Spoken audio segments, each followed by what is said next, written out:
so, wow, look at that beautiful color, man. And today's a lecture with no slides. It's all on the blackboard. So, this will be the last lecture of this competitive equilibrium theory. So we'll be applying the Lagrange relaxations in the context. But this will be the last day on markets. But I just can't resist going and giving you a little bit more about what happens in a dynamic setting. It's really surprising. I mean, you can see why economists go nuts over this, how things work.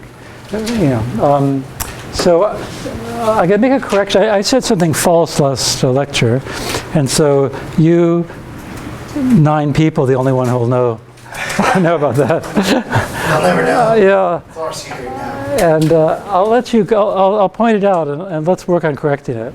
And then I want to talk about what happens in a dynamic setting. When you've got costs on ramping, you've got ramp constraints and all of that. And I mean, it's really a research topic, but I just want to show you some results that are really amazing. I mean, what you can say. And then we're going to have to get ready for a whole new world. I mean, we're going to start talking about how you deal with uncertainty and reserves and all that. And there's a million issues here, And when you talk about smart grid issues, this is where it all lies. I mean, they're really right there. Okay, so first of all, a recap. So no problems here. We had this economic dispatch problem, which turned out to be sometimes, you should know when it's not, sometimes equivalent to the competitive equilibrium problem. And we have these flow constraints, and there were questions about this. Again, we've got constraints in both directions, but remember that supply and demand can be written as this. Just stare at this for a bit. I mean, if I take if I bring this to the left-hand side, I get total generation, and if I give this minus demand to the right-hand side, I get total demand. So these guys are negatives of each other. So only one of these constraints will ever be active. I just remember that. And so there's a mu plus and a mu minus. The mu plus was for that constraint, and mu minus for that. Well, always one of them will be 0 because one of them is not active. All right. So that's no mistakes there. That's just a recap of where we are. Yep. One of them is always 0 because the transmission is only going one way. Well, because this difference is the flow. Okay, if it's negative, you're going that way. If it's positive, you're going that way. So then with it, let's say it's 100 megawatt, it could be 50 and 50 at the same time. Well, yeah, but still, then you get 0, because this is equal to this. It could be, 10 million megawatts going that way and 10 million megawatts going that way. Well, by these definitions, that adds up to 0. So it's just, this is just. If this is positive, it's excess energy, that's going that way. Yeah. All right. So anyway, that's just a clarification. I mean, just the math says it. We don't double count. That's right. Okay. So where's the oops? Here's the oops. Here's a mistake I made in the Blackboard last time. So I actually corrected my slides and re-uploaded them this morning. So I said there are potentially 8 different prices. And I put a squiggle there. I mean, part of the competitive equilibrium definition is a social planners problem. So remember, that's the definition of efficiency. So the squiggle there isn't quite right. The squiggle really should go here. I have to correct this again. I mean, that's part of the definition of a competitive equilibrium. The solution to the social planners problem, under all these convexity conditions, this only goes one way. So our Lagrange relaxations will give one solution to the social planners problem. Hold on, so that's not true. No, hold on a second. What am I trying to say here? It's complex. I'm getting confused just trying to say it. Those guys are intimately related. Part of the definition of an efficient, the definition of efficiency is if it solves a social planners problem. Fact. Under all our convexity assumptions, the social planners problem is just a convex optimization, and so we obtain it through a Lagrange relaxation. That's all true. So, I should really have, the symbol here, that's only one part of competitive equilibrium, so that's fine to have a tilde. The issue is that when you solve this and you interpret the Lagrange multipliers as prices, that gives you one equilibrium. But it doesn't say anything about uniqueness. So when I say there were only, in this example, there were only two prices, that's not true. You know, I said there were most two prices on the blackboard, and my slides I had it as well. It's absolutely false. So, tell me what's another price. So I gave you one. I gave you one that was lambda minus mu plus here and lambda here. You know, the Lagrange multipliers. Give me another. In this situation where generator 1 is maxed out.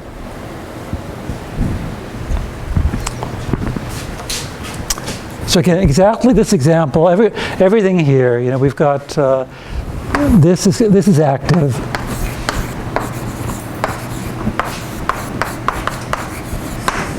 We know that lambda star. Oh no, let's see. We know that one solution, one competitive equilibrium. We have a price in zone 1, which was lambda star minus mu plus. And let's check your notes. And in zone 2 was just lambda star. And we have which generators are maxed out? We've got generator 1 and 3 are at their max.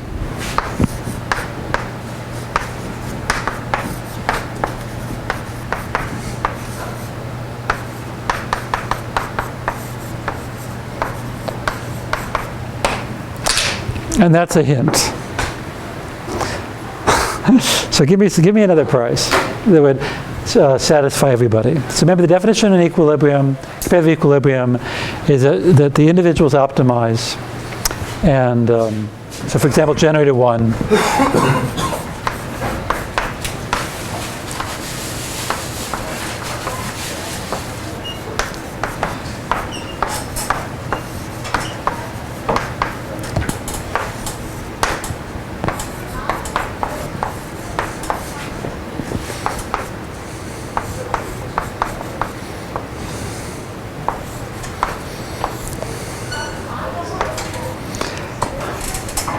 And here I'm saying a price offered paid by consumer for a unit of good J. That's too much. I don't even know how to think about that. Because it's not like the generators are going around with buckets of energy and delivering them to the consumer. So that's a bit weird. I can't think about that. But I can definitely just think about what's the price that generator 1 will receive for a unit of power, you know. Really, I mean, price per hour would be in power. You know, for a megawatt hour, what price would work? So what do you mean by that? One of you can find a counterexample for this? Yeah, there's at most two prices. No way. There's more than two prices. So I gave you one example of two prices. You know. But we can find other prices that would support the same equilibrium. So be efficient and everything. So look at generator 1.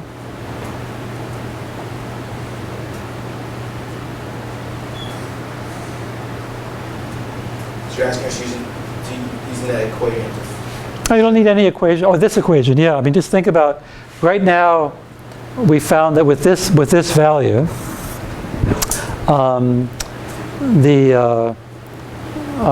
when generator 1 optimizes, that generator will get G1 equals G1 max.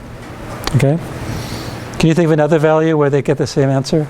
Are you saying that four prices, one for each? What? Yeah, so I think 4 prices we could easily come up with in this particular example. And it's these two generators where we can modify the price. So I'll give you a hint. How about $1 billion? This was 16, say. How about $1 trillion? I think he'd be happier.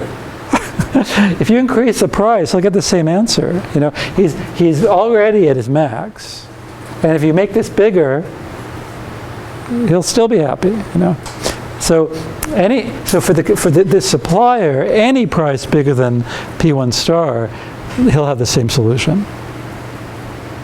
you know. So, and that should be I, that's zone 1. That was that in this context. But if we take P1 star, anything bigger,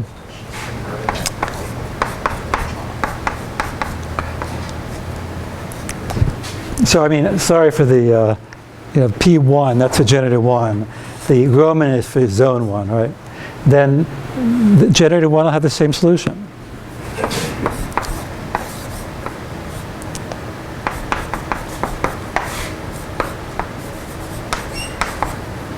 I thought P1 star is P. That's the definition of P1 star. Right. Okay? That's what we did last lecture. But I'm saying we could crank it up. You could raise the price. And that generator would still be happy. And then you have to go back to the consumer. Well,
and they might raise it some more. So this is what I call marginal value. Who knows what that really is? I mean, shedding load is nothing for some loads, and it's expensive for others. So it's really a hack when they come up with these artificial, what they call it, scarcity prices, for the price caps and all. Yeah. All right. So anyway, so it's a little bit subtle. But anyway, these are what people take as the prices, right? All right, what else? So there was something else. What constraints are we missing? We went through a great list, and I had my own list. So if you click that, you'll see other. I think I included it on the blackboard last time. And then the real world at SPP. Did you get my email? I mean, it cracks me up. So they have a manual. So they were like, so the Southwest Power Pool, was really like Florida is today up until last year. There's a bunch of utilities who had lots of freedom and own their own generation and so forth. And now they've decided to be like ERCOT in Texas or PJM in the east or California ISO in the west. and they have to abide by all the FERC rules, which means they have to have certain kinds of markets, you have to have locational marginal prices, all sorts of rules. And they've come up with products, and because of the fact there has to be a free market in some weird, wacky sense of the world, and I want to say that, these ISOs, independent systems operators like SPP, they're just as regulated as Florida. There's nothing more free about California ISO or these other places. But they have these markets. They have a market for day-ahead energy and real-time energy, virtual energy. Let's all find out what the hell that means. I'd love to see this. Day-ahead regulation up and down separately. I know. Day-ahead spinning reserves. We'll learn about that, and supplemental reserves. We'll learn a bit about that, and then real-time variants of the same thing. And then these market instruments, which don't worry, we won't learn about this. But like the transmission congestion rights, today that's money that goes to Goldman Sachs and so forth. They basically, there's insurance that's sold to utility companies to avoid these huge price spikes, so they don't have to pay it. So the price goes to $10,000, they have insurance to get some, but insurance is costly. Guess who makes the money? Goldman Sachs makes a fortune through these transmission rights and virtual transactions. So, I don't know if you heard about this, but did you ever guys hear about like Deutsche Bank and JP Morgan and all these banks that got sued in the last few years? So Deutsche Bank was putting in bids into PJM to manipulate the prices and making money. And the same with JP Morgan, and basically the virtual trading is right there. So they would put in bids, and then the next day they try to find a generator to supply it. But they were big enough that they could manipulate prices and make money on it. And they're also better at forecasting, maybe, so they can predict what's going to happen and try to optimize better. To make money and play off the real time in the day-ahead market. So that's, Enron was nothing. What's going on today is amazing, just amazing. So those virtual transactions still go on, even though all these banks have been have been fined and all that. And it's a bad thing because banks are good. I know they're evil too, but banks, people need loans. No, but they're leaving the power area. So if I'm a generation company with a great idea and I want to get a loan from JP Morgan, well, good luck. They've just ran away from the power area. So there's a real problem of credit now in power. Because the Obama administration has gone after them. Well, they should have it. You shouldn't be manipulating prices. But on the other hand, the market's set up so you can do that. The market shouldn't allow that. They shouldn't allow. It shouldn't be possible to fool around like that. So anyway, take a look at this. It's real fun. Go and look at this book. I don't expect you to really read it, but just the pride in the beginning, the definition of marketplace. Can you imagine? Can you imagine this pride? Can you imagine these happy? Can't you see them in the Brooke Brothers suits? Picking this. In the real world. It's amazing. So they do that, and then they come up with this list of the products. And that not one of the economists who built these markets has ever talked to a control engineer. We're going to talk about this. This doesn't make any sense, calling these products. We'll do this over the next weeks. It's madness. What? Who's the provider of those products? The generators who put in bids. So the generators to put in a bid for day-ahead energy, for how much I'll get paid for being available to ramp up. I'll get paid for how much I ramp up. I'll get a different payment for how much I ramp down. And there's rules on the rate of ramping up and rate of ramping down. And Jesus Christ, it's. I thought ISOs own their own generators. No way, no. The ISOs. I'll go through and give the definitions like next week or something, or the week after. The ISOs are the auctioneers. So they don't generate. They don't do anything. It's moderated. They take the bids, they do incredible computation, they have supercomputers to solve these convex optimization problems that I've given you. Yeah, they're the auctioneers, you know, and they do that every 5 minutes in these real-time markets. But they're also incredible, I don't know why, but they're incredibly altruistic.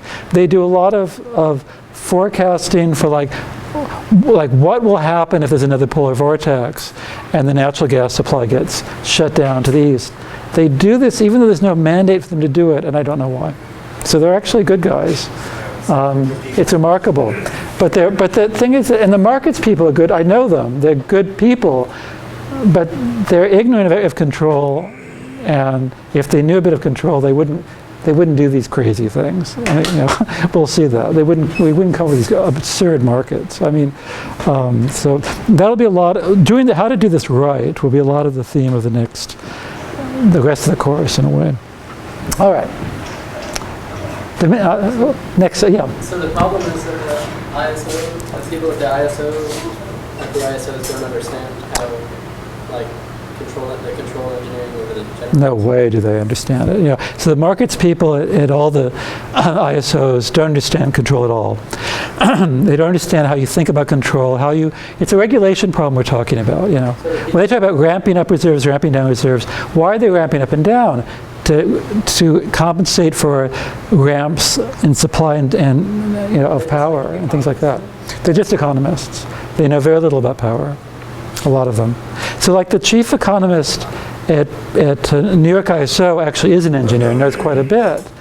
But he's with a team of 9 other economists. And you know, you eventually, you know, you're all wearing your same Brooks Brothers suits. You end up drinking the lemonade, or Kool-Aid, I mean. You end up believing this stuff, you know. And like, I mean, he's what's his name again? Rana Mukherjee. He's a wonderful guy, but he hasn't spent a lot of time thinking about control and what you should do is, I mean, remember the social planners problem. What is it? A benevolent dictator comes in, solves a problem, and that's the baseline to compare against, right? Now, in this case, in a dynamic setting like I'm going to talk about today, that dynamic problem is solved by a control engineer. And you should look at that solution to the social planner's problem by the benevolent big dictator, who is me. You know, I know a lot about control. And then you see how you would support that and through some market. And you find you sure wouldn't do it through this list, you know, this wild list. I mean, it's not what I need to solve my social planner's problem, which is a control problem, you know, regulating the grid. And I want to convince you by the end of the course it's not that hard. It's not, you know. So just as a joke, I mean, when I got into this ages ago, an Indian colleague told me that onions in India are just as exciting as power in the rest of the world. And that, so one of the problems with power, you know, is that demand is very inflexible. You know, I've showed these, you know, people, basically, at least the utilities, they want a certain amount of power, they want exactly that. There's very little flexibility. In the case of in India, there are substitutable goods. Just like in power, you can get it from coal generation or natural gas or whatever. You can replace onions by shallots, but you have to have one. You know, and so, you know, if you don't have your onions, you're dead. You know, and so if there's a shortage of onions, they go up just like power prices, and the governments, just like in the U.S. with power, governments go out of business if they can't keep the onion prices down. So there's a free market for onions, but they'll artificially bring in extra supply. If the prices get high, they'll artificially cut off supply if they go too low, because then the onions producers go out of business. It's so parallel, you know. And it's a real-time market for onions, you know. And it's similarly, you know. I feel like it's like an article from The Onion. Yeah, doesn't it look like it? I know. I love it. And this is The Indian government shuts down the lack of onions. that's going from 60 rupees to 9. That crashed there over 2 months, you know. Yeah, and that was, you know, that's going to make the farmers fight in the streets. It'll make all the Indian housewives scream and run to the stores, and You know, and if it kept like that, they'd all go out of business. And again, the issue of sunk cost. I mean, I'm thinking ahead, and if I think the price will be that low, I won't plant onions. You know, or if I think the variability will be that high, I won't plant onions. So it's perfect. Right? And so, yeah. All right, scribbles on blackboard. So now, you know, this might make me look like a narcissist. I'm spending an hour on a 15-year-old paper, or 5-year-old paper. Yeah, yeah, that's right. Yeah, that's right. But so Increed Cho is this economist I met in 2001 at Illinois, and we spent a year trying to figure out why prices are so crazy. You know, and so that's what really got me into the area of power in the first place. And you know, this, if you look at this paper, it's based on some heavy-duty stochastic analysis, which later I realized was nonsense. You don't need anything. It's, you know, once you understand Lagrangian decompositions, you can see everything. And it's sort of the main thing is I want to show you how you can think about, you know, how if you really did want to try to understand dynamics. Well, first of all, remember there's two issues. There's the control problem, and there's the economic problem. So if you want to understand the control problem, these Lagrangian relaxation techniques are awesome, right? And if you want to understand the economic problem, you'd have to use these techniques to get a baseline. And the baseline you get is outrageous. It's amazing. It's so good and so bad. It's surprising. It's not. It's something. So it's something new. So it's worth doing.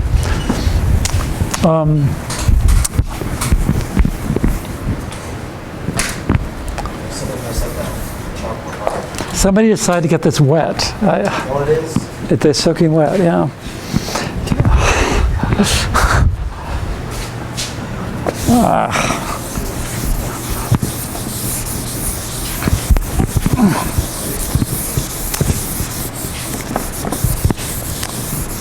Okay, and so, and in part, you can think this is for some of you in control.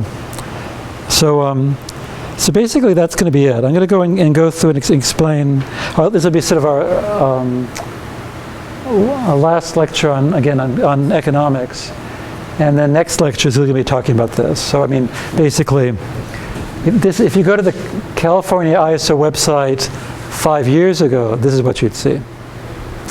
You'd see a day-ahead forecast for power, a dotted line, okay? And you'd see the actual realized demand for power, which is the dark red line. And so their forecasts are really, you know, always really good, you know. The only time they aren't right is if there was a real disaster. I mean, if there's an earthquake, you know, things would change. And then look at that, you know. You've got like 4 gigawatts of power for extra power on hand, you know. And that's the thing we're going to have to be studying over the next weeks. Why? Look at that, how much power they have. You know. Now, what's really funny is if you go to the California website today, you see that, and then you see, and you all know why? Because the sun. They've got, you know, so in the last 5 years they've installed, you know, now they have 10 gigawatts of sun, and this goes crashing down.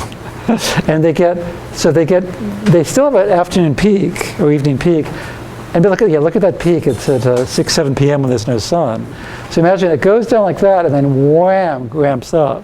So you've got a 6 gigawatt ramp that they're scared of, and that's why they want ramping products, you know, and that's why they want to spend billions of dollars on batteries, you know, and that's why those reserves they think are going to have to get even bigger. What? What? That's why Elon Musk will be very rich. That's why Elon Musk and hopefully us will be very rich. That's the goal of this course. We all want to get very rich to you make money off of crisis, right? And that's a crisis. All right. That's right. Okay. So this will be fun. You'll see.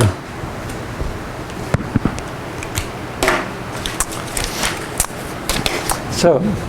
We started talking about this last time.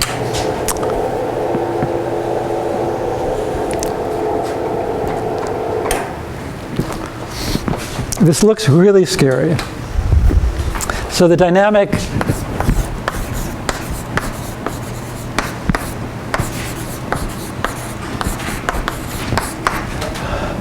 Okay, we can't do everything, but let's just look at just a little more reality and see what we get. And it's pretty cool. So we've got,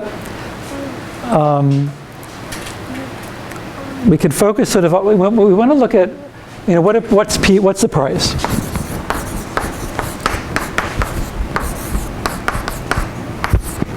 Okay, but now it's not P star, it's P star T. You know, because of the fact that we're talking about like these 5-minute markets, where every 5 minutes is an auction. And what in the best of circumstances, what would the prices look like if a competitive equilibrium theory really worked, which is the best of circumstances? I mean, that's when there could be no manipulation. There is no Deutsche Bank fooling around making the prices go up and down because they want to make money, you know. So let's just focus, you know, most of the time, look at the supplier's optimization problem is enough. So consider that.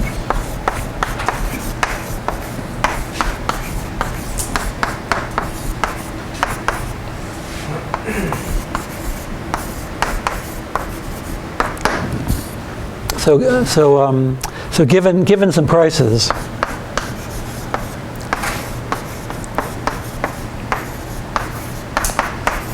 so somehow they know these prices. These prices are coming from God, and then also being given to you in advance. So you know, the Pope gives you a list of the prices of the next millennial, only 1,000 years. I don't know, but you know, so it's the best of circumstances, and we've got here's the welfare function. This is what they want to do.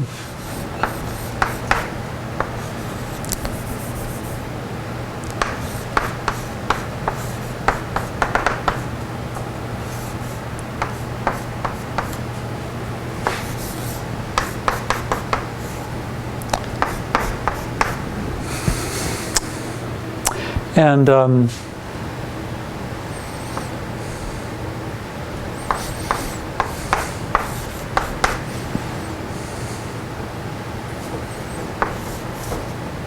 so I would be writing plus W0. Don't write this down. Don't write this down. I would be writing this, but remember for the demand supply.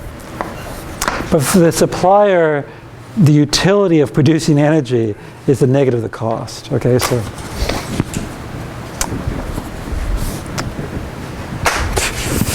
wait, that was wet too. No, there's a dry one somewhere, right? Oh, that was the dry one. Oh, Jesus! It's only the back that's wet. Yeah. I think it's the metal part where you're putting the eraser. No, it's not. No, yeah, no, it does. It feels dry. I'll do it like this. Okay, so again, the welfare of producing energy is minus the cost, okay? Or the utility of welfare or whatever. All right, so this would be the natural thing that the supply would be maximizing in this competitive equilibrium. You know, I mean, given prices, that's what they would do, right? At least this would be a natural thing to do. So you're looking at a day, at the beginning of the day, and you're looking at how will I operate my generator. And, but let's just put in one thing. Let's assume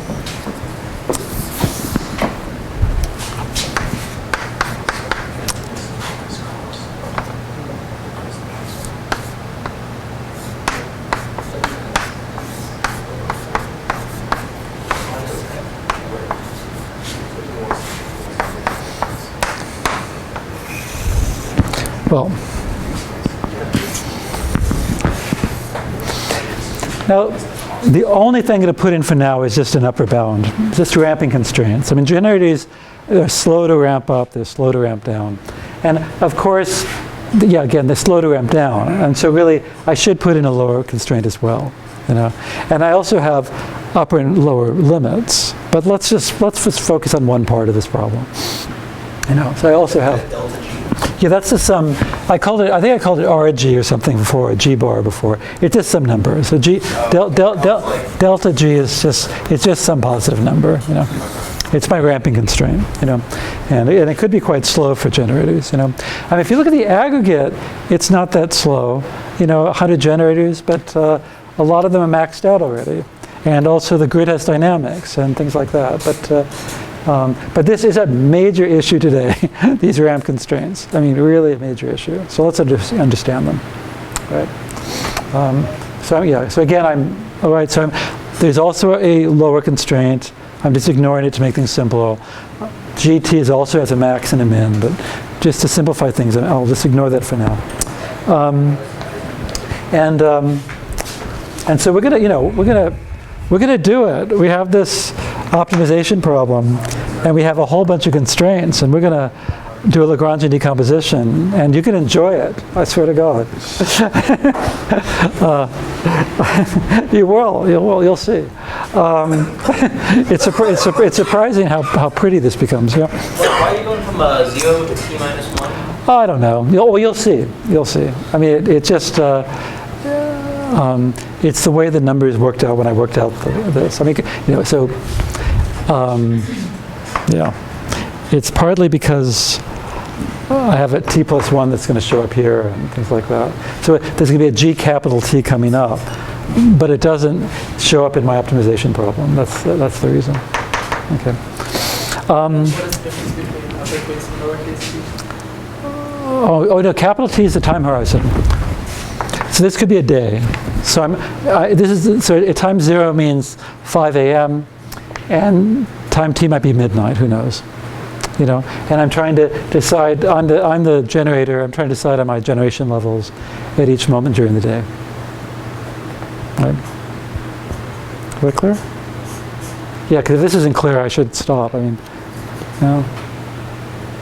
And so we want to find these prices, and they have some really pretty properties. So this is like what the solver would determine the day ahead forecast. Well, you're talking about reality. Come on, stop it. So competitive equilibrium theory is an idealization. There's nothing to do with reality, right? I mean, you know, I mean, not nothing. I mean, it's a caricature of reality. But, you know, by the way, I mean, we do this in engineering all the time. You know, we come up with very simple linear models of airplanes, and we use them to design control laws, and it works. Okay, and you could justify this on those grounds. The difference between economics and control is what?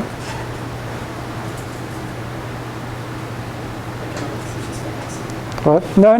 There's a really important difference. No. Really. Well, I mean, it could be, but there's a huge. Why do control theorists get away with these idealistic, crazy models? I mean, we come up with fourth-order models for Boeing 747 and design control systems, and it flies. Much more naive than any of this.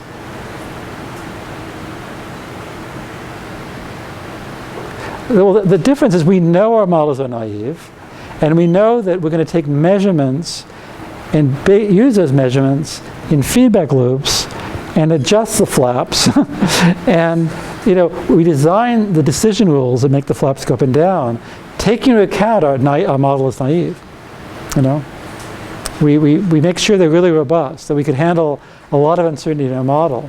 And it's those measurements that allow us to go and make real-time adjustments in the flaps and make it fly, even though there's disturbances, huge modeling errors. I mean, models have very crude models of reality. Okay, the difference here is there's no feedback. It's all open loop. You know, so we have a naive model, input-output model, and we say, well, there it is. Let it go. You know, that's the difference. There's nobody taking measurements and correcting.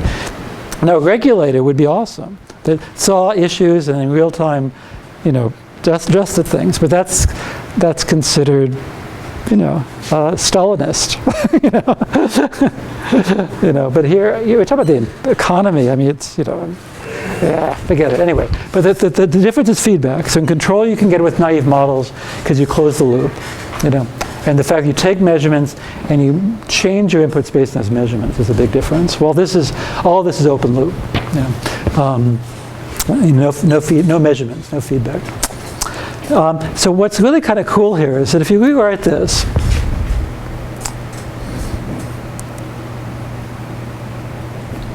so we are going to consider Lagrangian relaxation.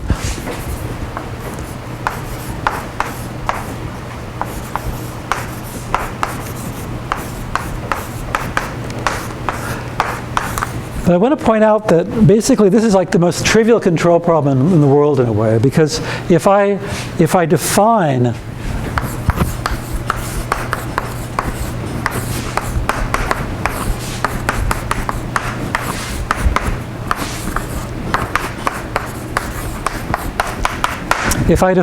U as the increment, then deep algebra here, gt plus 1 equals ut, well, gt plus ut. I hope that's true. Yeah, that looks true. This is like the simplest linear control system on the planet, you know, but it's constrained. I mean, so U is constrained. So it's a linear system with constraints.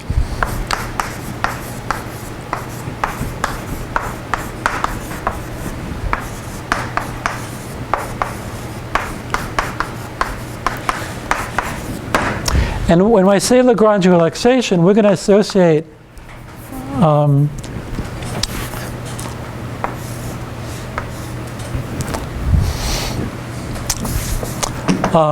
well, with this equation, you know, that ut is constrained, we're going to associate a Lagrange multiplier. I mean, if we weren't doing economics, if we were doing optimization, the constraints on ut would be associated with the Lagrange multiplier ut. You know. Think of it as a constraint. It'd be associated with the Lagrange multiplier lambda t. All right. Now, amazing fact.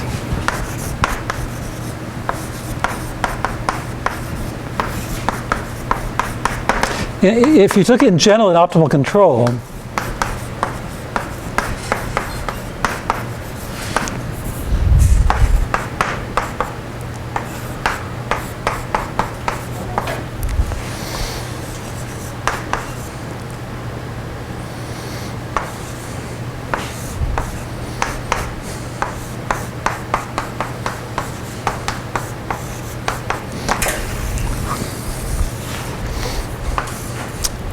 so I showed this to you the other day in the office hours or something. I can't resist saying it here. In optimal control, one typical setup is I have a state space model. I have a state x, and x dot is some function of the state and some input u. You know, just like here, it's not a derivative, it's a difference. So the difference in g is equal to u. So f is just u in that case. One way to solve these optimization problems, so this is some cost function. You know, just like here, I'm trying to maximize welfare, same as minimizing cost. One way to solve this problem is to associate a Lagrange multiplier with this and relax the fact that x and u are related.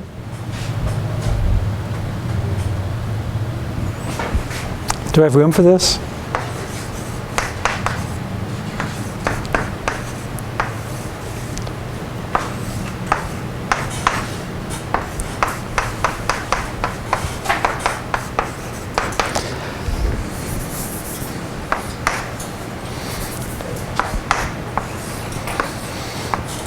You basically put in a Lagrange multiplier for this constraint for each t. So I've got x dot t equals f of x dot u.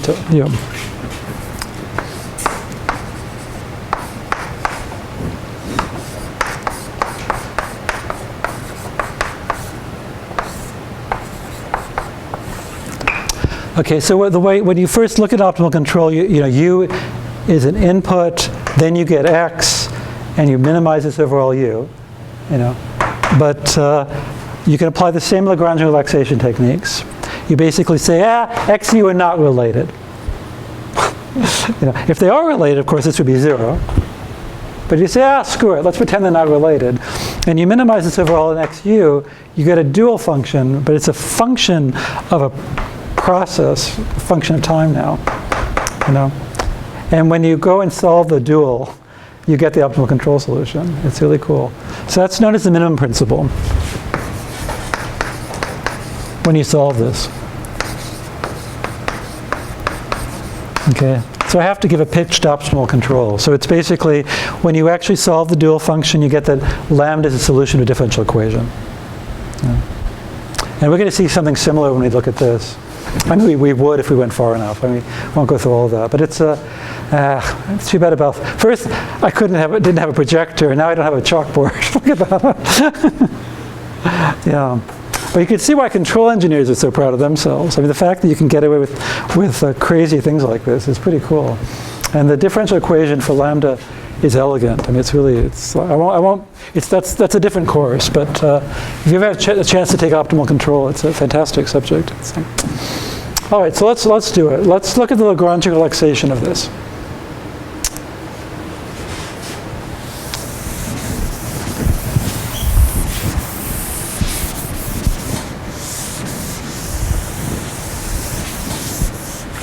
All right. Okay, so this was continuous time, just an aside. Let's go back to discrete time. We're going to have a Lagrange multiplier for this. I mean, not a Lagrange multiplier. We're going to, well, hold a second. Yes, we are. We're going to have a Lagrange, hold on a second. I don't want to say this. Yeah, we're going to have a Lagrange multiplier for this for every t. And for some reason in my notes, I called them gamma.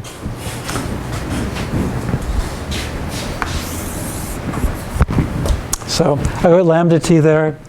Okay, I called it gamma t. I needed a new symbol. We have mu, lambda, and all of that. So that constraint is going to be associated with the Lagrange multiplier gamma t. And it's an inequality constraint, so therefore gamma must be, we assume it's, we have a constraint on gamma, right? When you have inequality constraints, your Lagrange multiplier has a sign constraint, right? Let's remember that. So we're going to have. Is it sign constraint? Oh yes. Well, I'll write it down, and you'll remember. Hold on.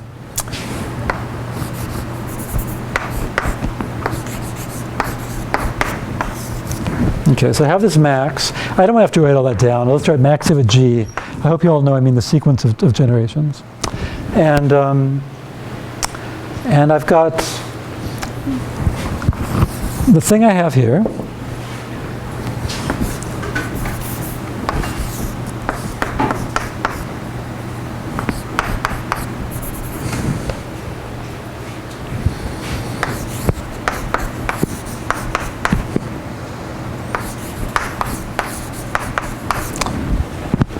And then, again, a constraint for this, which I'll throw in.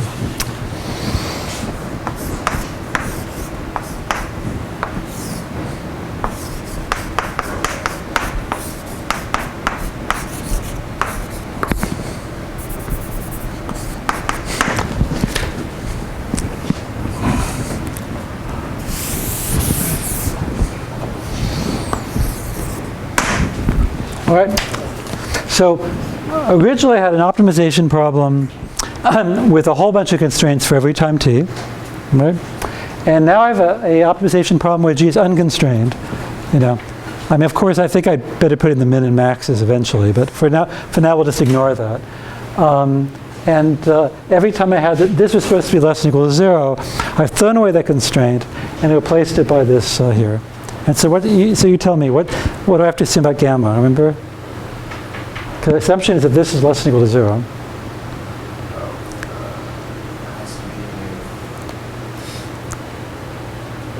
Well, remember when I minimize, oh, that's right, maximizing. Shit. Is there a typo in my notes? There's a typo in my notes. Hold on a second. Oh my God, this is a maximization problem. Well, I'm going to have to fix my notes. Jesus.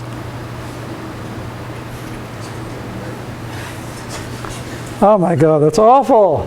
When you're minimizing, why do you make this positive? Because that's less than or equal to 0. Yeah, because for a feasible solution, this is less than or equal to 0. And so if it's negative, for example, you get something lower. So you don't, that's why you know that we have a lower bound. But I maximize. I should have switched this to a minimization problem. Anyway, let me correct my notes right now. Because if you take the minus sign outside, you end up with minus the min. And then we're back to our world before. So gamma t is greater than 0.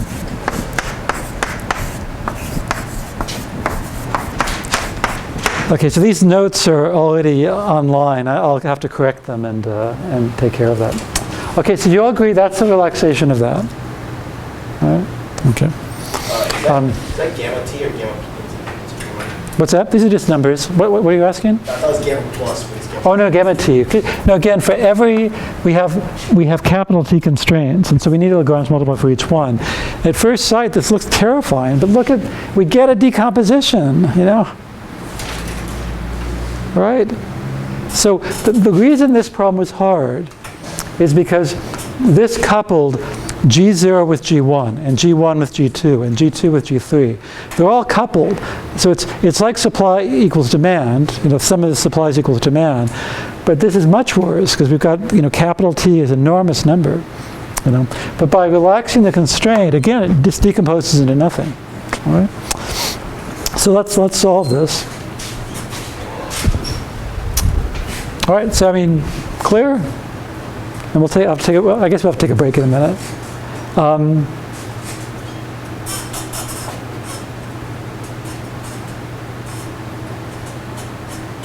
Terrible.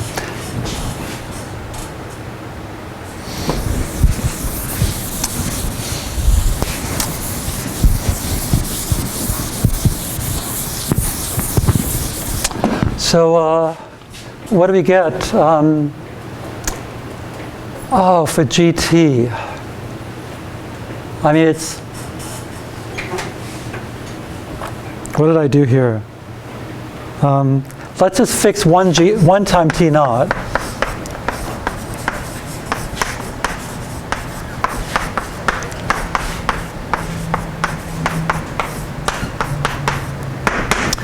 So somehow we have to, it's confusing because we have to somehow pick out wherever GT naught arises here, right?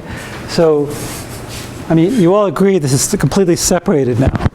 And we just have to look at, you know, where, you know, there's a PT naught, GT naught.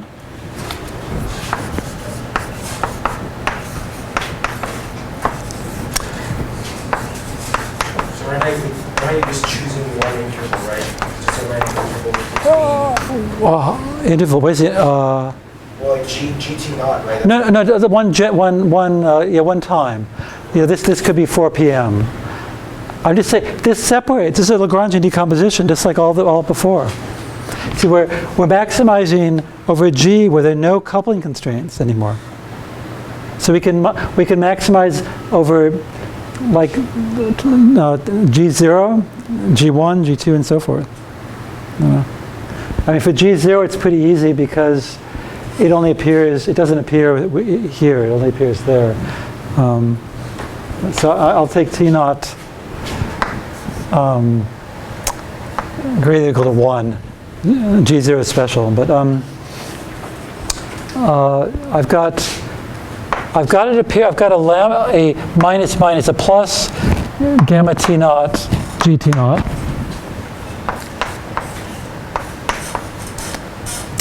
But if I look at GT naught minus 1,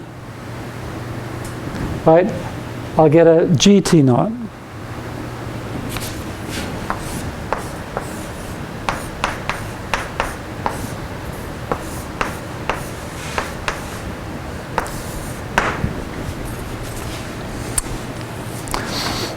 I'm just taking all the things that depend on GT naught.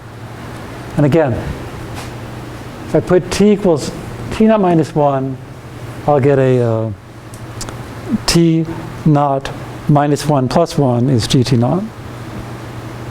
Yeah?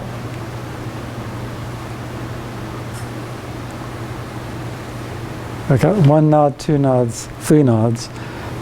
Wait, so you had to do what? Yeah. No, just a, okay. So this is a decomposition exactly as before. And if I want to look at, you know, maximizing over this quantity, I have to take every term that involves GT naught. And here, GT naught comes up twice, you know, because once when T equals T naught, and once when T equals T naught minus 1, because I get that. And that's where I get this difference. Yeah. And so if it's unconstrained, you know, if it's not a boundary optimizer, we just take derivatives. You know, I take the d d g naught, t naught and set equal to 0. And so what is that? I'll get, take the derivative, I'll get p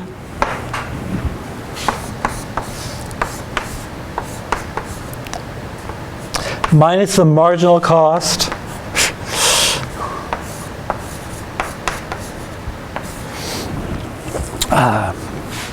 and then plus gamma t naught minus gamma t naught minus 1.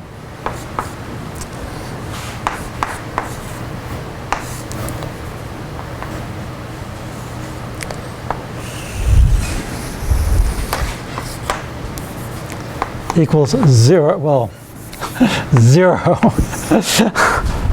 All right, I take the derivative with respect to gt naught, I get that.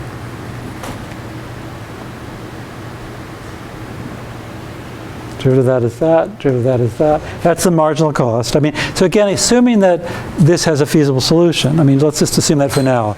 I didn't put any constraints on gt naught right now. It could be negative. Could I have thrown away that constraint? But so there it is. And so you get a formula for the price.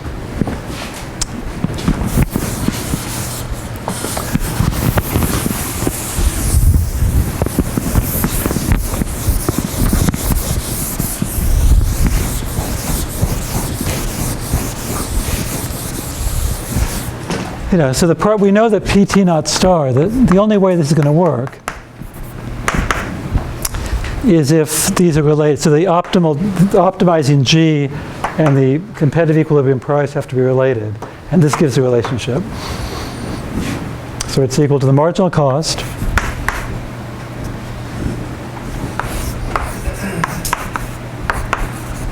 but then plus this funky term here.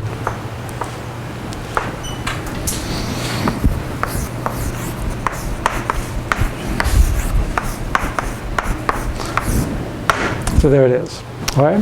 So this is a good time for a break. We can get a lot more out of this, but just note, this is wacky, you know.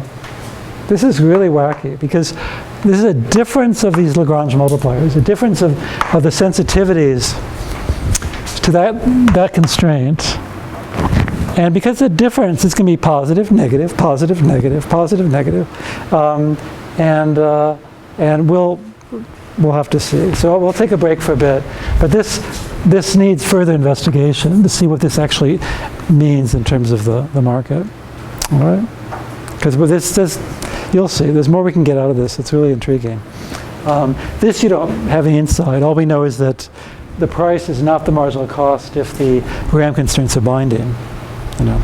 But there's more to be seen. So we'll take a break for 5 minutes and come back to it. I have a question. Yep.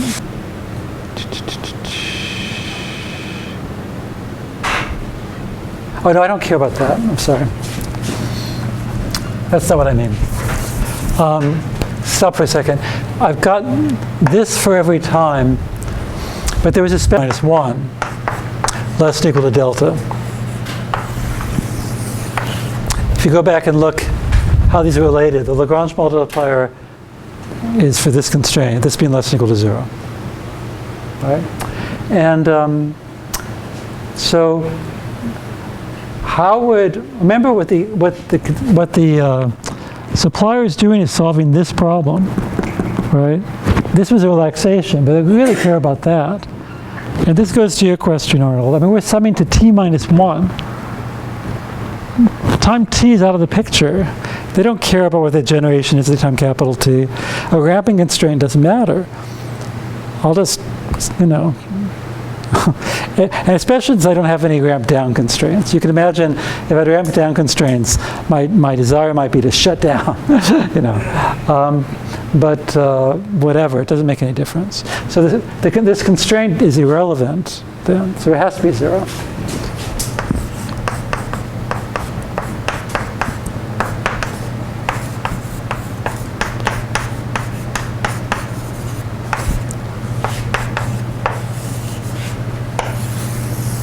Okay, so the Lagrange multiplier as the sensitivity is constrained, and this doesn't affect, the supply couldn't care less. So that's a really cool fact, and I'll show you why. Because, let's call that conclusion 1. That's what I called my notes. Here's conclusion 2. What's the average price? So we're going to find the price can go crazy. It could be $20,000 minus 1,000, whatever. What's the average price?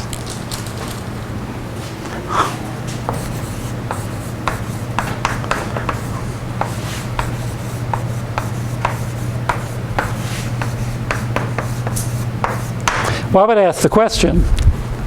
2 reasons. One is that economists love to talk about average prices. There's a lot of theory that says average prices are okay, even if they don't look good in real time. But as a mathematician, you would average because, look, you've got a telescoping series. If I sum both sides of this equation, well, take a look.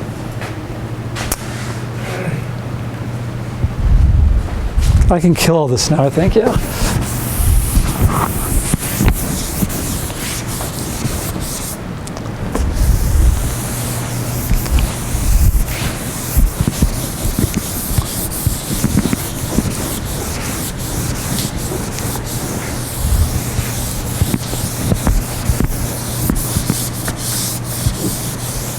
So if I look at P0 star plus P1 star plus ... plus PT minus 1 star, and I divide by T, well, that's the other reason to take T minus 1. Instead of the average, I divide by capital T. All right? That's the sum of the average of the right-hand side. I'll get the average marginal cost.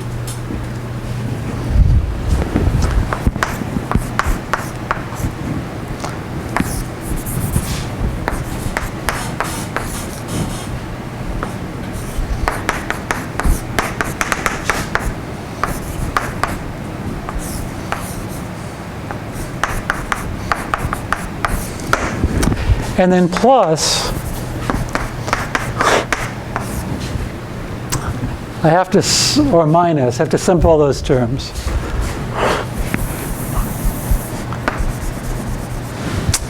I'm going to get, I took 0, I'll end up with gamma star 0 minus this. Yeah, I heard somebody say it.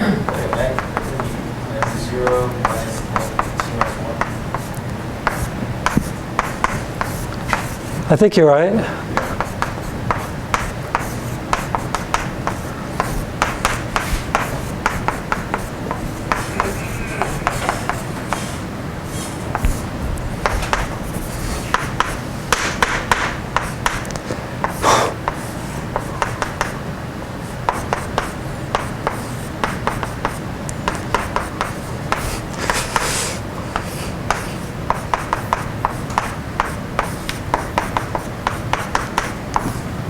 Is that it?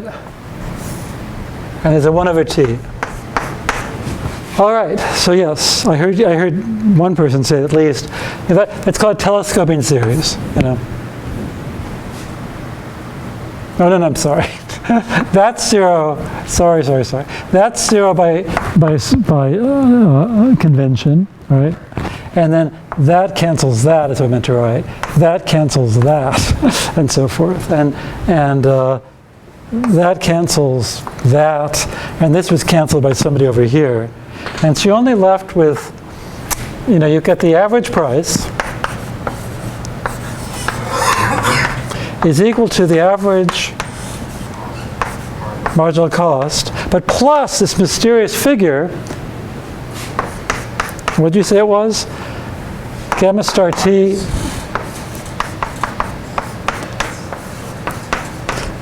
So how will we ever compute this? Well, we just did. And oh yeah. I'm sorry.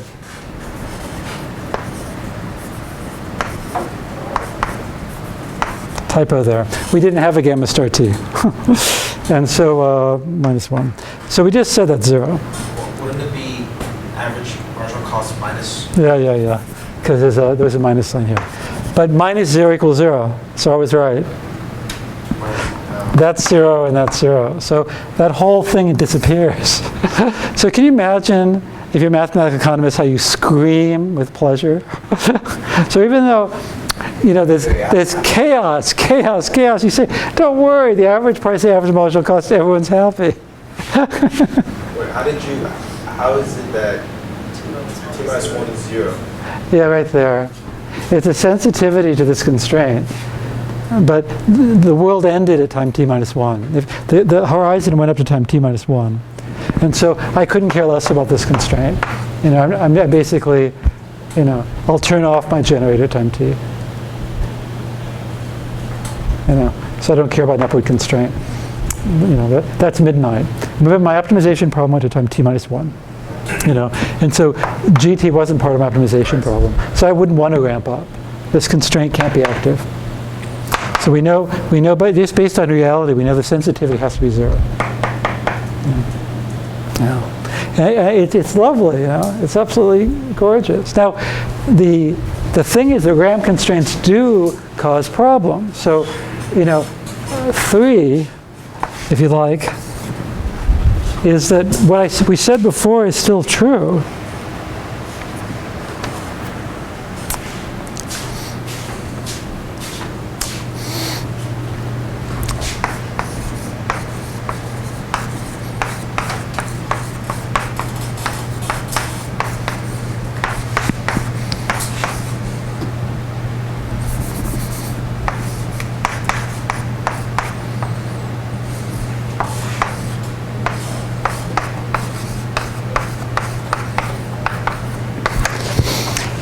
So it's possible that the ramp constraints means that you can't, the consumer saying, give me power, and the supplier saying, I'm ramping up as fast as I can. And so you can have this discrepancy. Happens all the time. Okay? And we know that we work this out. If the feasible G star is less than what the consumer wanted, then the price goes up to $20,000.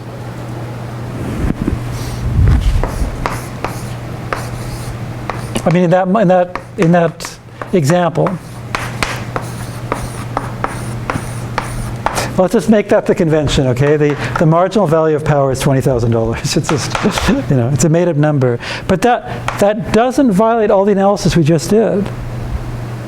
So even though the price hit $20,000, the average price is the average marginal cost. Isn't that wild?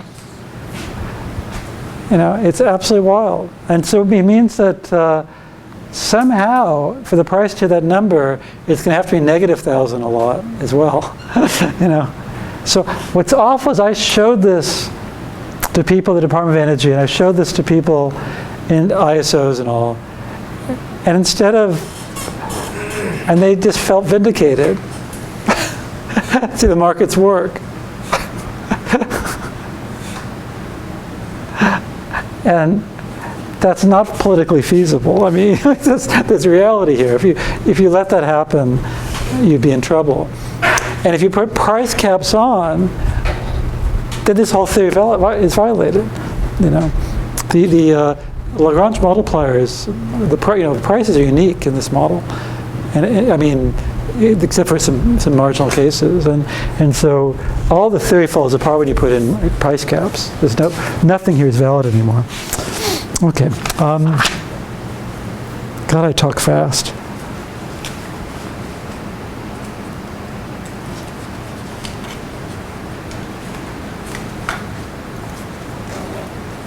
Yeah.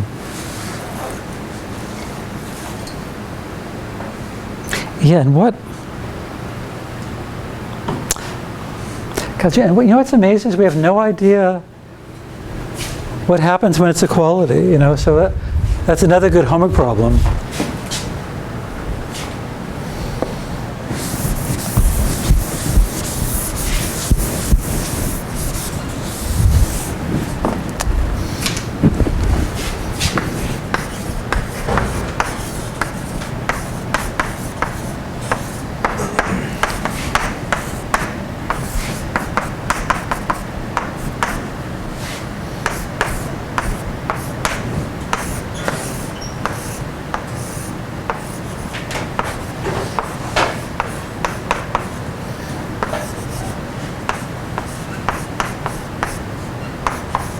I mean, just imagine that there's some nominal power consumption desired at 2 p.m. We have the same 10 formulas before. That slope is 20,000. That slope is minus 1,000. We know the price here if the generation is too short, we know the price. If the optimizer is too big, we know the price. It's negative. If the price is here, God, I can't imagine how I'd think about it. Because we know it's given by that formula, but these guys are so mysterious. So I don't know.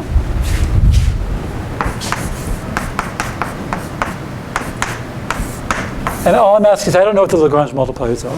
What I mean by that is, what is gamma, whatever it is, gamma.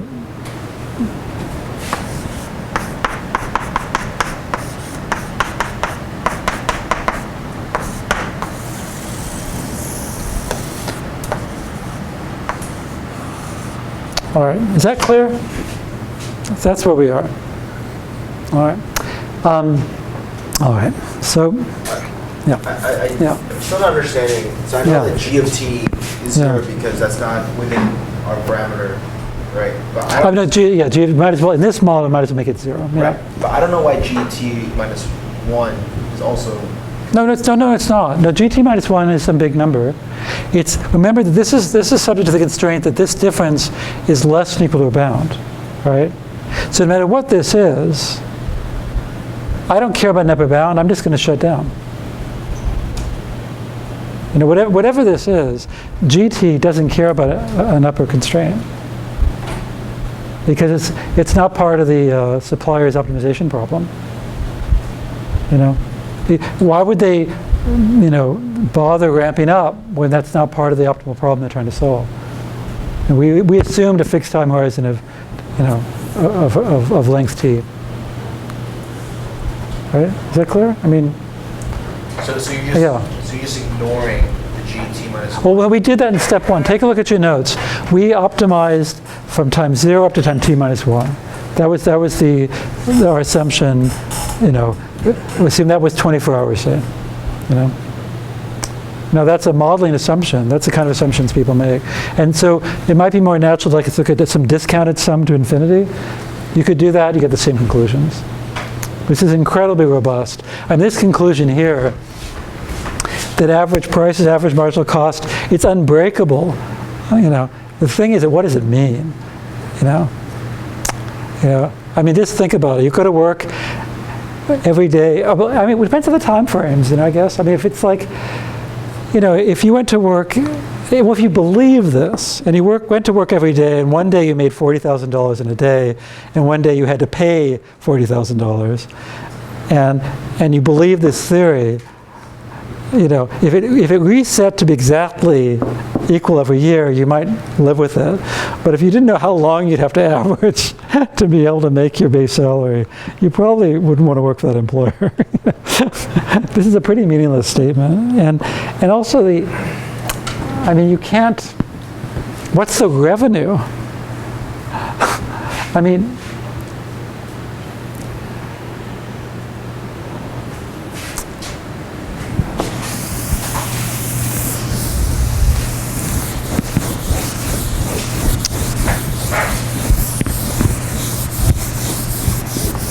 this is one of the things that really amazes me. The revenue.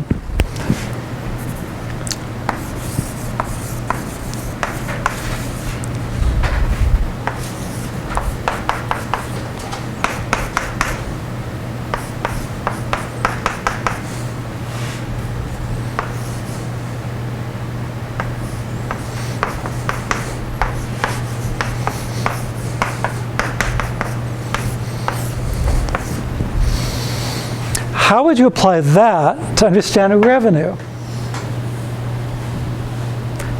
You can't. I've got a product. If I divide by t here, I'd have an average, right? The average of a product isn't the product of the averages. The average price has no role in the revenue at all. It may be the price is high whenever this is small. and it goes negative whenever this is big.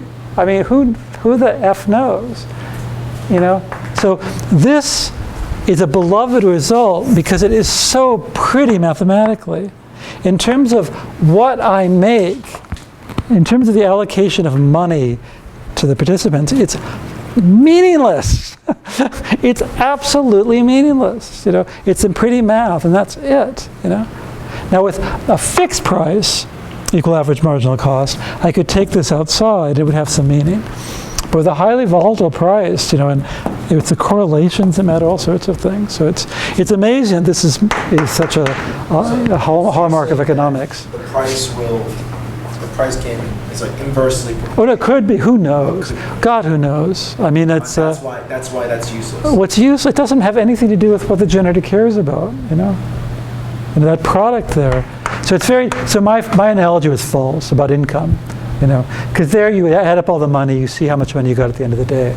But here you've got a product of two terms. You know, so the average of the price doesn't really say anything at all. You know?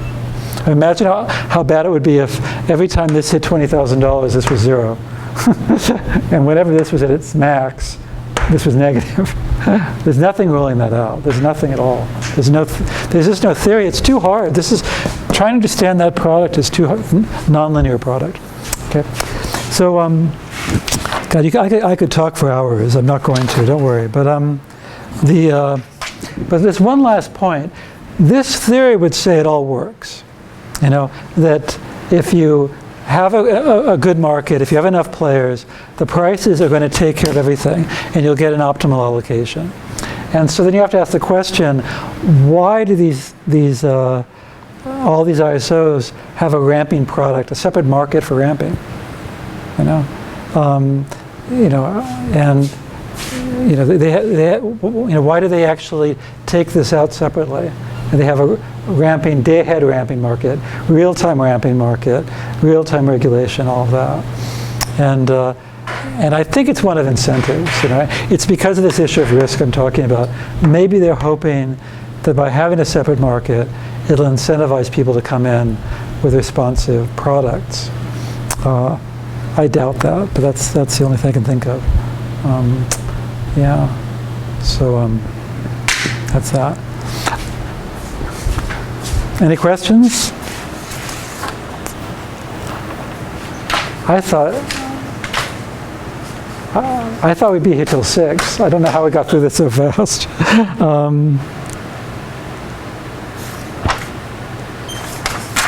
Yeah, I have nothing else to say. Okay, so next lecture is, I'm going to say a tiny bit about unit commitment, and that's only because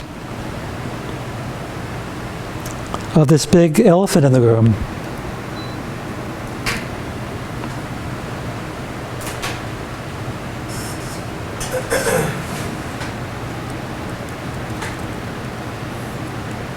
Right there. I mean, oh, it's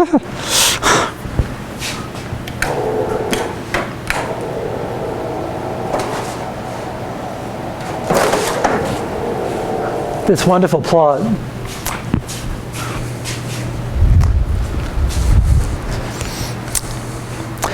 So you can see how much, if they've got forecasts of available resources like this, then you know they don't trust this. You know, basically those are firefighters. They're keeping backup generation around because they don't want those prices going up to $20,000 or whatever. And that's good social planning problem behavior. You know, it's outside of a market really, and we need to come up with how they come up with this, and what the hell does it mean? Yeah. Ideally, wouldn't you want to minimize that gap as much as possible? So you Well, that's what we want to talk about. Yeah. So if you minimize that, you know, then you can see what happens is that right here the demand was a bit higher than you thought, and so those prices would go up to hit those $20,000. You know, you'd have a shortage of power. You'd have to do load shedding, and isn't it remarkable that they have that much of a gap? Even though their forecasts are that good. Part of it is because of generator outages. So you see right there, that's when a gigawatt generator went online or something, or was scheduled to go online day ahead. And those generators crap out on you. They break down all the time. And so at least you need to have a gigawatt, because a gigawatt generator could go out. But they actually have 4 gigawatts. It's insane. And we'll have to explain why. That's going to take weeks to explain, why they need that much. And then you have to define what you mean by available resources. Right. So that's going to take some time as well. So, Yeah. what would you say that for them to keep that 4 gigawatt gap, so that the cost of that has to be greater than minimizing? All right. So here we have it. So here's the question we have to address: is how to choose is the risk of not meeting demand and the cost of having extra reserves. And that's why you have to learn a little bit of probability. Very little, but a little bit, because we'll have to understand how you make those decisions, and so we'll play around with that. It won't be, your background's not in that area, but we'll have to talk about that a little bit. And it's got to be pretty arbitrary, because we just don't know. There's no statistics available. Yeah. Because like at 3 in the morning, right, the difference is Is that, well, that, 10 gigawatts, but yeah. 10 in the PM, it's so like, what, that's like 1 And gigawatt. it's because and it isn't anything more than that. So and it just goes to show that what that means by available resources is pretty wacky. This is California, and there's generators all over the state, and they're talking about aggregating them all. And that's what's really strange, is if there's a generator going out in the north, they're including stuff in San Diego to help out, which might be ridiculous. But there's also a difference. We're going to go through the whole list. This includes generators that are just sitting by waiting, and also generators that are spinning and can plug in like that. It's all sorts of things. It's the complexity of defining what that means is well beyond this course. But I'll give you some idea. And that is where the fun is. I mean, there's Tesla's Powerwall is right there. If you really had the storage that he would love to have, this would disappear. And so we'll talk about that as well. Okay. But I guess that's enough for today anyway. So.